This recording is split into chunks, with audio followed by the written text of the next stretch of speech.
Welcome back to another new video in SD bio life with life science. দেখো SMFWBE 2024-এর বায়োলজির important question set আমি তোমাদের হাতে তুলে ধরবো। কোয়েশ্চেন সেটটা হচ্ছে এমন একটি সংস্থার যেখানে গুগল রেটিংয়ে 4.8 রেট করেছে আউট অফ 5, এবং শুধু পশ্চিমবঙ্গের নয়, বিহার, ইউপি, ওড়িশা, বিভিন্ন রাজ্যের কিন্তু প্যারামেডিক্যালের কোশ্চেন সেট এরা তৈরি করে। তাই খুব ভালো ইম্পর্ট্যান্ট কোশ্চেনগুলো দেখলেই বুঝতে পারবে তোমরা। এরকম কোশ্চেন আমি এই সেটটা থেকে 2-3টে কোশ্চেন কিন্তু প্রিভিয়াস ইয়ারের প্রশ্ন এসছে। তো এই কোশ্চেন থেকে তোমরা বুঝতে পারবে কোন টপিকগুলো থেকে কী ধরনের প্রশ্ন আসে। পুরো প্রশ্নটা আলোচনা করে যাব এবং উত্তরগুলোর অপশানগুলো থেকে আলোচনা করব। ভিডিওটা অবশ্যই শেষ পর্যন্ত দেখো, ভালো লাগলে লাইক করে বন্ধুদের শেয়ার করে দাও, আর চ্যানেলে নতুন হলে চ্যানেলটি সাবস্ক্রাইব করে নাও। দেখো প্রথম প্রশ্ন হচ্ছে NODOC স্থান কোথায় থাকে। দেখো NODOC হচ্ছে হচ্ছে কোডনের এটা হচ্ছে অপোজিট ফর্মটা, তাহলে এটা থাকবে টিআরএনএ, কারণ এইটা যদি টিআরএনএতে থাকে সে এমআরএনএর উপর এসে বসবে। ঠিক আছে, তো পরের প্রশ্ন দেখো, কর্পাস লিউটিয়াম হলো বিদীর্ণ ডিম্বথলি, অর্থাৎ কারণ ডিম্বথলিটা বিদীর্ণ হয়ে গেলে সেটা কর্পাস লিউটিয়ামে পরিণত হয়। পরের প্রশ্ন দেখো, বহু নিউক্লিয়াসযুক্ত দশা লক্ষ্য করা যায় না কোথায়, না নারকেলের তরল শস্যে বহু নিউক্লিয়াসযুক্ত দশা লক্ষ্য করা যায়। ডিএনএ রেপ্লিকেশন হলো কীরকম, না সেমি কনজারভেটিভ, কারণ ডিএনএ রেপ্লিকেশনে যে হয় সেটা কিন্তু প্রত্যেকটা অর্ধেকটা করে থেকে যায়, বাকি একটা করে নতুন স্ট্র্যান্ড তৈরি হয়, এই জন্য একে সেমি মানে অর্ধ, হ্যাঁ সেমি কনজারভেটিভ। এইটা দেখো, পোলট্রি ভাইরাস ঘটিত রোগটি হলো কি, না ভাইরাস ঘটিত রোগ হলো রানীক্ষেত, এটা কিন্তু মনে রাখবে। আর পুলোরাম হলো ব্যাকটেরিয়া ঘটিত রোগ, তাহলে ভাইরাস হবে রানীক্ষেত, সঠিক উত্তর। তারপরে দেখো পরের প্রশ্ন, ভেক্টরের বৈশিষ্ট্য হলো কি, না ভেক্টরের বৈশিষ্ট্য হচ্ছে আকারে ছোট হবে, একটি রেপ্লিকেশনের উৎস, এটাও ঠিক হলো, এক বা একাধিক রেস্ট্রিকশান সাইট থাকবে, অর্থাৎ উত্তর হবে সবগুলি। হ্যাঁ, তারপরে দেখো পরের প্রশ্ন, একটি বায়ু দূষণের সাথে সম্পর্কিত নয় কোনটা, না বায়ু দূষণের সাথে সম্পর্কিত নয় হচ্ছে টাইফয়েড, যেটা জল বা খাদ্য দ্বারা সংক্রামিত হয়। ব্ল্যাক লাং, অ্যাজমা, সিলিকোসিস এগুলো কিন্তু বায়ু দূষণ ঘটিত রোগ। প্রোপোলিস কি, না প্রোপোলিস হচ্ছে এক প্রকার রজন, অর্থাৎ উদ্ভিদ থেকে পাওয়া যায় প্রোপোলিস, রজন বলা হয় তাকে। পরের প্রশ্ন দেখো, ব্যাকটেরিয়া সালোক সংশ্লেষের নিচের কোনটি উপস্থিত থাকে। ব্যাকটেরিয়া সালোক সংশ্লেষে উপস্থিত থাকে ফটোসিস্টেম 1, অর্থাৎ বিটটা হবে, আর ফটোসিস্টেম 2 কিন্তু ব্যাকটেরিয়াল কোষে উপস্থিত থাকে না। তাহলে এইটা যদি ব্যাকটেরিয়াল কোষে কোনটা উপস্থিত থাকে না থাকতো, তাহলে কিন্তু PS2 হতো, হ্যাঁ ফটোসিস্টেম 2 হতো। ভাইরাসের মোড়ককে বলা হয় কি, না ভাইরাসের মোড়ককে বলা হয় ক্যাপসিড, অর্থাৎ সিডটা হবে। পরের প্রশ্ন দেখি, প্রাণীদেহে প্রধান বৃদ্ধিকারী হরমোন কোনটি, না এটা হচ্ছে STH, সোমাটোস্ট্রপিক হরমোন, যাকে বলা হয় গ্রোথ হরমোন বা GH। হ্যাঁ, তারপরে দেখো 12 দাগে, বীজের অঙ্কুরোদ্গমের জন্য উদ্দীপক হরমোন বলা হয় কাকে, না জিব্রেলিক অ্যাসিডকে, অর্থাৎ জিব্রেলিনকে বলা হয়। নেক্সট দেখো, নিচের প্রাণীগুলির মধ্যে কোনটি দেহ অরীয়ভাবে প্রতিসম। অরীয়ভাবে প্রতিসম মানে যেদিক দিয়ে তাকে ভাগ করবে কিন্তু একই রকম দেখতে হবে, সেটা হচ্ছে স্পঞ্জ, অরীয়ভাবে প্রতিসম। এবার দেখো, মেন্ডেল তত্ত্বের ব্যতিক্রম হলো কি, অর্থাৎ মেন্ডেলের সূত্রকে মানে না, সহপ্রকটতা মানে না, লিঙ্কেজও মানে না, অসম্পূর্ণ প্রকটতাও মানে না, তার মানে উপরের সবকটি ডি হবে সঠিক উত্তর। কোয়াসিয়ারভেট হলো কি, না আমরা জানি কোয়াসিয়ারভেট কাকে বলে, না যে প্রোটিন যে আবরণের মধ্যে কলয়েড পদার্থ থাকে তাকে বলা হয় কোয়াসিয়ারভেট, অর্থাৎ কলয়েডীয় পদার্থ, সঠিক উত্তর। তারপরের প্রশ্ন দেখি, ট্রান্সজেনিক ভেড়া থেকে পাওয়া যায় কি, না আলফা অ্যান্টিট্রিপসিন। হ্যাঁ, এটা হচ্ছে কি, না এমফাইসেমা রোগের জন্য এই ওষুধটা ব্যবহার করা হয়। ঠিক আছে, তাহলে এটা কিন্তু খুব ইম্পর্ট্যান্ট প্রশ্ন, ভালো করে মনে রাখবে।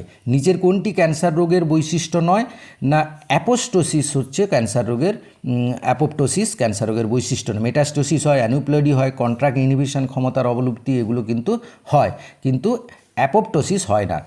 এবার দেখো পরের প্রশ্ন 18টা, প্রোটিন সংশ্লেষে অংশগ্রহণকারী কোডনের সংখ্যা হবে 64টা, যে ছকটা দেওয়া থাকে তোমরা জানো, 64টা থেকে 20টা অ্যামাইনো অ্যাসিড তৈরি হয়। হ্যাঁ, তারপরে পরের প্রশ্ন দেখো, ইস্ট্রোজেন হরমোনের ক্ষরণস্থল হলো গ্রাফিয়ান ফলিকলস, অর্থাৎ সিডটা।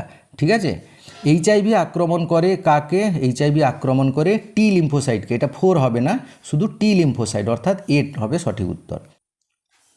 পরের প্রশ্ন দেখো, কোষচক্রের কোন সময় জোড় বাঁধা সেন্ট্রোজোমে পরিণত, অর্থাৎ সেন্ট্রিওল দুটো সেন্ট্রোজোমে পরিণত হয় কোথায়? না প্রফেজ দশায়, অর্থাৎ প্রাথমিক দশায়, প্রথম দশায়। ঠিক আছে, এবার যকৃৎ রস ক্ষরণ করে জাতে আছে কি? না যকৃৎ রসে তোমরা জানো পিত্ত থাকে, সেই পিত্তে কিন্তু উৎসেচক থাকে না। ঠিক আছে, তাহলে এগুলো কিন্তু হবে না, উৎসেচক নেই। কি আছে? না উৎসেচক নেই, এইটা হবে সঠিক উত্তর।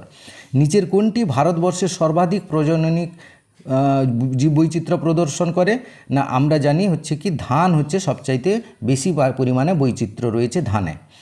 দেখো, মানুষের চোখের আলোর সুবেদী রড কোষ সে উপস্থিত ফ্যাকাশে লাল রঞ্জক রোডোপসিন থাকে যে ভিটামিনটা, সেটা হচ্ছে ভিটামিন এ। হ্যাঁ, পরের প্রশ্ন দেখি আমরা। প্রত্যেকটা প্রশ্ন কিন্তু খুব ইম্পর্ট্যান্ট, ভালো করে দেখবে এগুলো। এবার দেখো, দুটি জীবের যৌন জননের ফলে যে অপত্য জীব জন্মায় তাদের 50% প্রকট হওয়ার সম্ভাবনা, 50% প্রকট আর 50% প্রচ্ছন্ন। কখন হবে?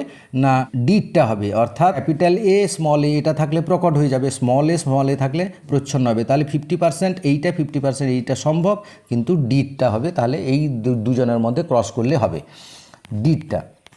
পরের প্রশ্ন, গ্যাস্ট্রিন খরিত হয় গ্যাস্ট্রিক গ্ল্যান্ড থেকে, অর্থাৎ গ্যাস্ট্রিক কথার অর্থ হচ্ছে পাকস্থলী, অর্থাৎ এরটা হবে সঠিক উত্তর। নেক্সট প্রশ্ন দেখো, নিচের কোনটি মানুষের সবথেকে পুরনো পূর্বপুরুষ? এখানে তোমাকে মনে রাখতে হবে সবচেয়ে এইখানের মধ্যে যেগুলো দেওয়া আছে সবচেয়ে পুরনো হচ্ছে এখানে র্যামাপিথেকাস, সবচেয়ে পুরনো, অর্থাৎ সিডটা। কিন্তু অ্যাকচুয়ালি সবচেয়ে পুরনো হচ্ছে তুমি জানো যেটা হচ্ছে ড্রায়োফিথেকাস সবচেয়ে পুরনো, তারপরে হবে র্যামাপিথেকাস। এই সিরিজটা তোমরা মনে রাখবে, এখান থেকে যে কোনো প্রশ্ন আছে। সবচেয়ে পুরনো ড্রায়োপিথেকাস, তারপর র্যামাপিথেকাস, তারপরে হবে অস্ট্রেলোপিথেকাস, তারপরে হবে হোমো হ্যাবিলিস, তারপরে হবে হোমো হ্যাবিলিসের পর হবে হোমো ইরেক্টাস।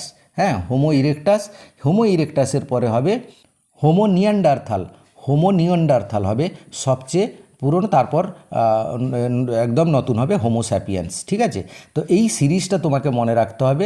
তার মানে সবচেয়ে পুরনো ড্রায়োপিথেকাস, কিন্তু এখানে ড্রায়োপিথেকাস নেই, তাই এখানে কিন্তু র্যামাপিথেকাস হবে সঠিক উত্তর। পরের প্রশ্ন দেখি, ব্যাকটেরিওফাজ ধ্বংস করে কোন পরজীবী? ব্যাকটেরিওফাজ ধ্বংস করে ব্যাকটেরিয়াকে, অর্থাৎ ব্যাকটেরিওফাজ হচ্ছে একটা ভাইরাস, সে ব্যাকটেরিয়াকে ধ্বংস করে। স্বাভাবিক ব্যক্তির হৃদচক্রের সময়কাল, পুরো হৃদচক্রটা হতে সময় করে 0.8 সেকেন্ড। হ্যাঁ, সিটটা হবে। ক্রোমোজোমের গঠনগত উপাদানগুলো হলো কি? না গঠনগত উপাদানে ডিএনএ থাকে আর হিস্টোন প্রোটিন থাকে। হ্যাঁ, ডিএনএ আর হিস্টোন প্রোটিন, তাই এটা হবে সঠিক উত্তর এখানে।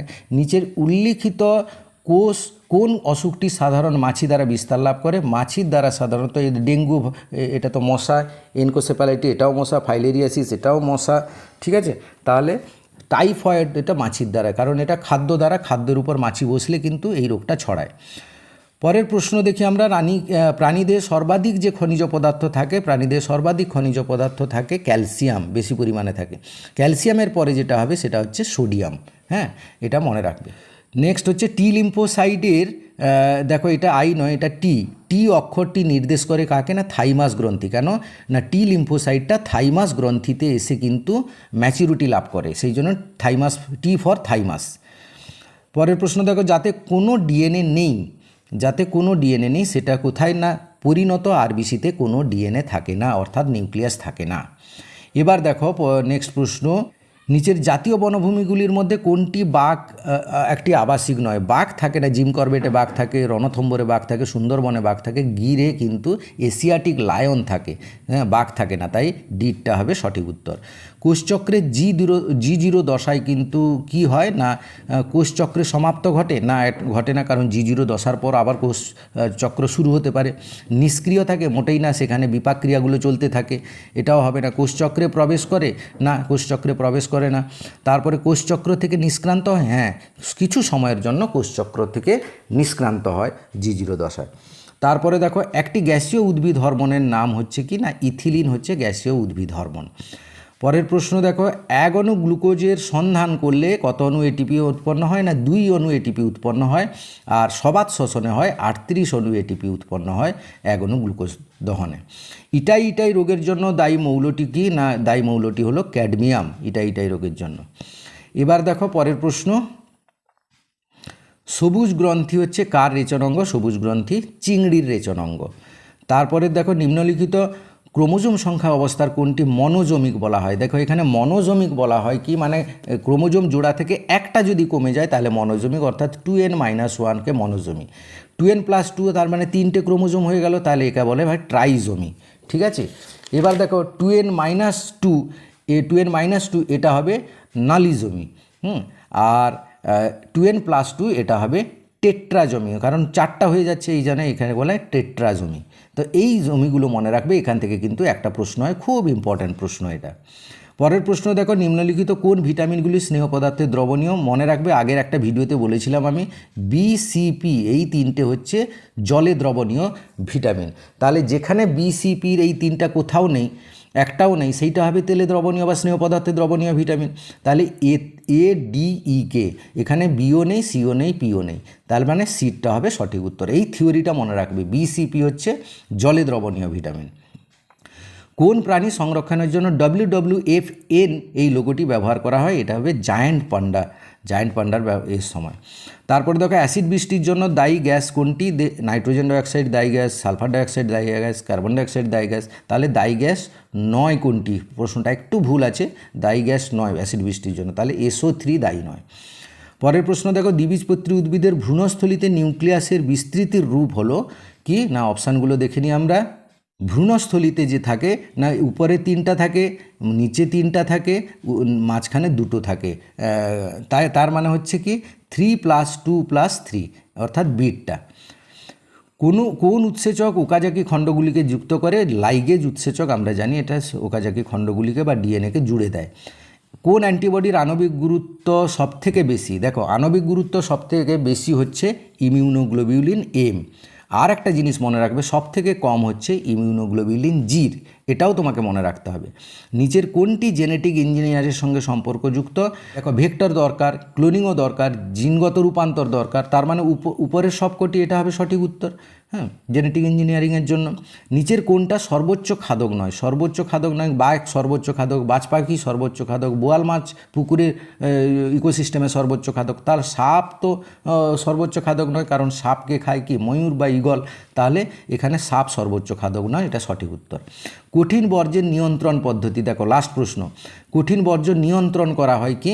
না কঠিন বর্জ্য নিয়ন্ত্রণ করা হয় ডাম্পিংয়ের দ্বারা, রিডাকশানের দ্বারা, রিসাইকেলের দ্বারা, অর্থাৎ উপরের সবকটি হবে সঠিক উত্তর। তো এই ছিল আজকের ভিডিও।